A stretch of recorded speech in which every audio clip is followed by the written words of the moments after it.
Assalamualaikum warahmatullahi wabarakatuh. Apa kabar teman-teman? Hari ini saya akan menjelaskan sedikit tentang pendidikan inklusif secara singkat dan untuk garis besarnya saja. Dan mohon maaf bila saya agak nggak enak badan, pilek, mohon dimaklumi. Bisa kita lihat di sini, pendidikan inklusif dibagi menjadi berbagai macam sub. Ada untuk bermacam-macam pendidikannya, anak berkebutuhan khusus, kekuatan pendidikan inklusif, dan penyelenggaraan pendidikan inklusif. Sekarang kita bahas dulu untuk pendidikan segregatif. Pendidikan segregatif itu berarti pemisahan. Pendidikan segregatif merupakan layanan sistem pendidikan ABK yang dipisahkan dari pendidikan anak pada umumnya. Kemudian ada bentuk-bentuk pendidikannya.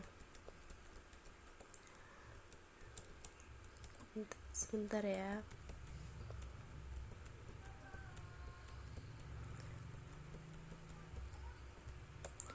Bentuk-bentuk pendidikan segregatif itu di dalam Undang-Undang Standar Pendidikan Nasional Nomor 2 Tahun 1989. Pendidikan segregatif terdapat dua, yaitu sekolah khusus atau SLB dan sekolah dasar luar biasa atau SDLB. Kemudian ada implementasi pendidikan segregatif di Indonesia. Implementasi pendidikan segregatif Indonesia itu dibagi menjadi SLB, SLB berasrama, kelas jauh atau kelas kunjung, dan SDLB.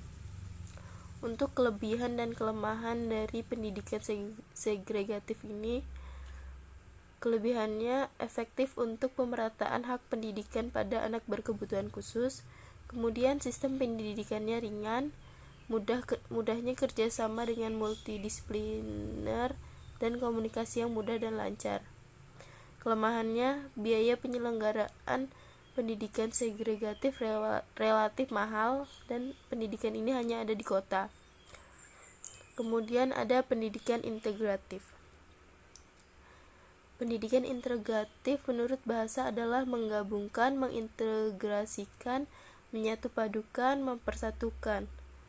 Sedangkan menurut istilah, pendidikan integratif di Indonesia biasa disebut dengan pendidikan terpadu. Kemudian ada sistem pendidikan integratif. Sistem pendidikan integratif itu terfokus pada membiasakan atau menjadikan pendidikan luar biasa dan pendidikan reguler bisa menyatu, tidak terpisah. Pendidikan integratif membiasakan anak untuk bisa menyesuaikan diri dengan sistem yang ada. Kemudian ada jenis pendidikan integratif.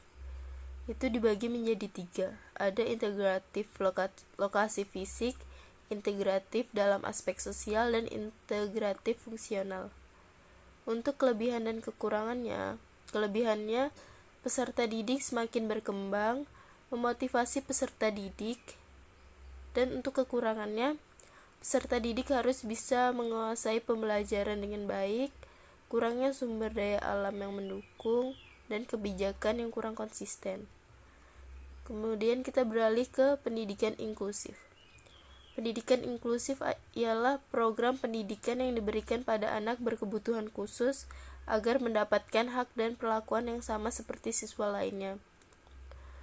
Tujuan dan manfaat pendidikan inklusif itu pertama, memberikan kesempatan peserta didik yang memiliki kelainan fisik, sosial, emosional maupun peserta yang memiliki kecerdasan untuk memperoleh pendidikan yang sesuai dengan kebutuhan dan kemampuannya. Kemudian, mewujudkan penyelenggaraan pendidikan yang menghormati semua peserta didik. Kemudian ada faktor yang mempengaruhi pendidikan inklusif. Pertama, ada faktor fungsional.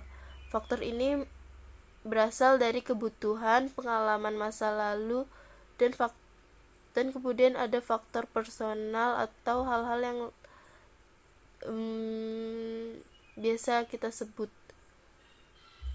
Dan yang kedua ada faktor struktural. merupakan faktor yang berasal dari stimulus fisik pada efek-efek syaraf dapat ditimbulkan pada sistem syaraf individu. Untuk implementasi pendidikan inklusif, itu memerlukan fleksibilitas pengelolaan untuk mencapai keberhasilan siswa. Implementasi pendidikan inklusif merupakan proses awal yang menuju sistem pendidikan yang benar-benar inklusif. Kemudian ada strategi penyelenggaraan pendidikan inklusif. Strategi yang digunakan ada dua, yaitu akomodasi dan modifikasi. Akomodasi dapat digunakan saat peserta didik mempelajari isi kurikulum yang sama, dan modifikasi digunakan saat peserta didik kurang belajar atau beda kurikuler. Selanjutnya kita beralih ke bab yang lain, yaitu anak berkebutuhan khusus. Anak berkebutuhan khusus memiliki macam-macam jenisnya. Yang pertama ada tunalaras dan tunadaksa.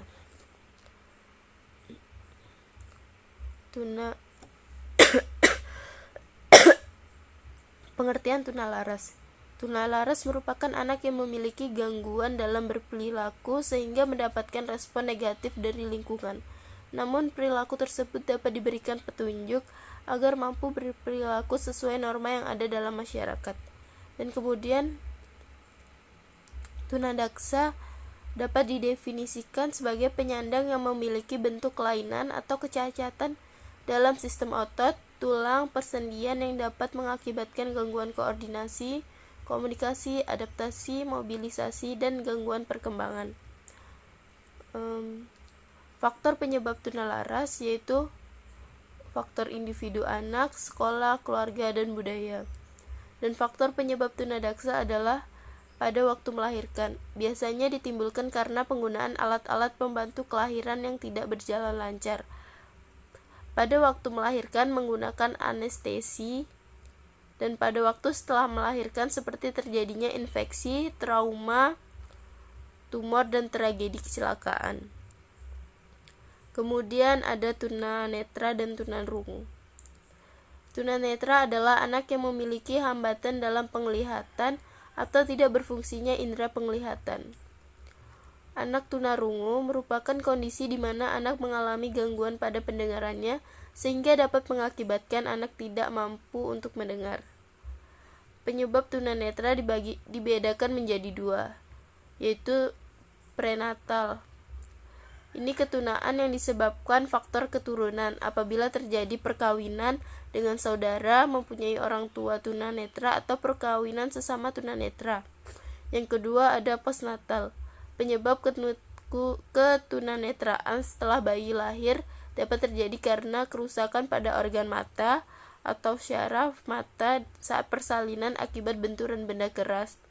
Saat persalinan, ibu mengalami penyakit gonorrhea sehingga menular pada bayi. Dan penyebab tunarungu yaitu faktor sebelum anak dilahirkan atau prenatal, seperti keturunan, campak, cacar air, penggunaan pil kimia, kelainan pada organ pendengaran sejak lahir. Kemudian faktor saat anak dilahirkan, kelahiran yang prematur, proses bersalin yang berlangsung lama. Kemudian ada faktor sesudah anak dilahirkan, yaitu infeksi meningitis, tunarungu perspektif, keturunan, serta otitis pada media yang kronis. Kemudian selanjutnya ada tunagrahita, yaitu anak yang mengalami kekurangan dalam hal kecerdasan.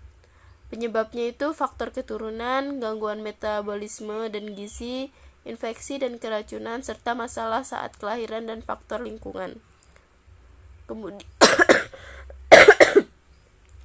Kemudian ada berkesulitan belajar, yaitu anak yang memiliki kesulitan pada saat melaksanakan tugas-tugasnya di bidang akademik. Faktor penyebabnya yaitu dari faktor organis atau biologis, faktor genetik, dan faktor lingkungan.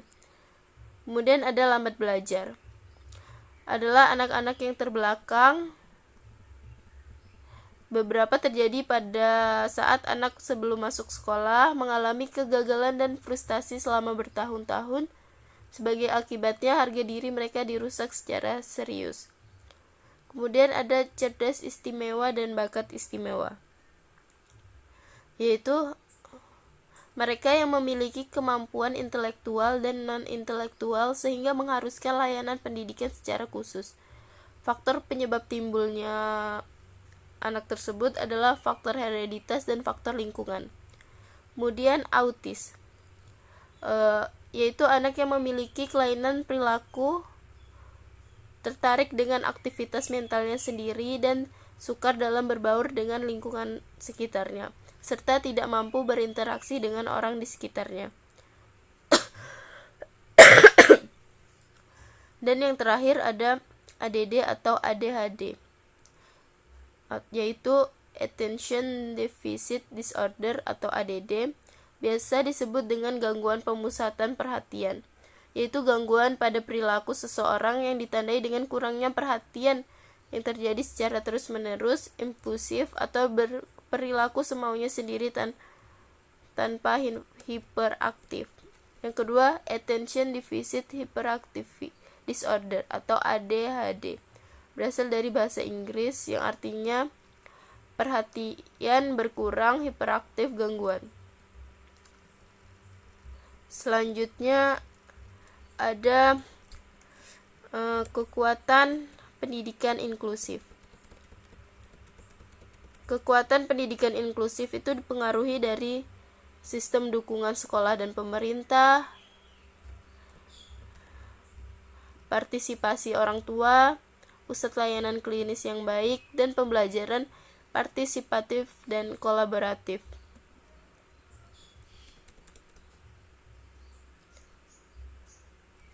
Yang terakhir ada penyelenggaraan pendidikan inklusif di SD.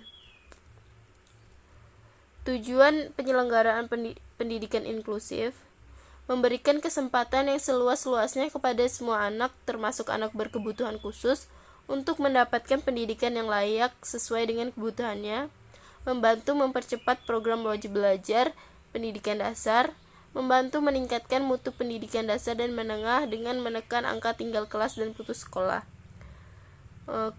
Kemudian ada identifikasi dan asesmen ABK. Cara mengidentifikasi ABK dengan cara screening, kemudian mendiagnosis, penentuan program dan kurikulum. Kemudian setelah terlaksana, kita bisa mengevaluasi program dan evaluasi pengajaran untuk meningkatkan pembelajaran yang lebih baik. Kemudian ada guru pendamping khusus. Guru pendamping khusus atau GPK adalah tenaga pendidik profesional yang memiliki tugas untuk mendampingi anak berkebutuhan khusus dalam belajar guna mengembangkan potensinya secara optimal. Kemudian ada program perencanaan individual atau PPI. Itu adalah suatu program pembelajaran individual. Adalah suatu program pembelajaran yang khusus dirancang untuk peserta didik yang berkebutuhan khusus sesuai dengan kebutuhan yang dibutuhkan siswa. Kemudian ada desain kurikulum. Desain kurikulum merupakan proses menghasilkan kurikulum. Kegiatan ini lebih bersifat konseptual daripada material.